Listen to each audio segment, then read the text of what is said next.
Free at last, free at last. Brittney Griner is finally going to be a free woman after being locked away in Russia for 294 days. But at what cost, ladies and gentlemen? At what cost? The WNBA star had been detained and sentenced to 9 years in a Russian penal colony after a weed pen had been found on her while traveling. And this made her something of a political prisoner. And it has been announced that this Thursday, she will be freed and home within 24 hours. Although the United States government did have to make somewhat of a swap, or I guess it's a trade, what they call in basketball terms, for a Russian prisoner who many have mixed feelings about and are questioning the ethics of this swap. I mean, at one point, Brittney Griner was on the cover of Time magazine. This was a pretty heavy conversation all around for many to have, but at least Brittney will finally be home. But we will get into who exactly it is that the US made a trade for right here on Famous News. This is nice. Oh no! You still didn't like me. You shot me. Just send the location. I'm number one. My calling is to be the leader of the free world.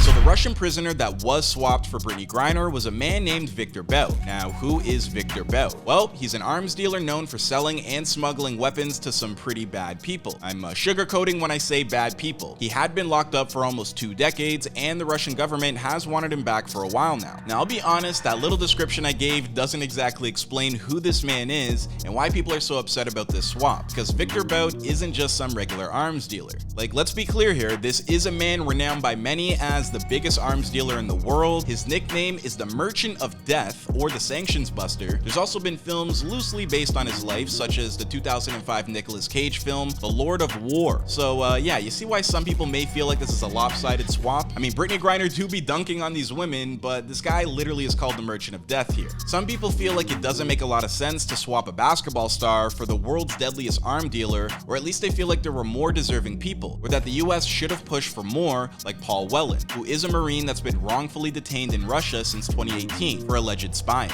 However, the US does say that they are still pushing for his release too. It is kind of crazy because around this time last year was when Britney Spears' conservatorship ended, so I'm just happy that all the Britneys are getting free. And I hope that Miss Griner makes a healthy transition back to America, because I can only imagine what the last year has been like for her. But let us know your thoughts in the comment section down below. My name is Clyde Smith, and this has been Famous News. Free YSL, free Young Thug.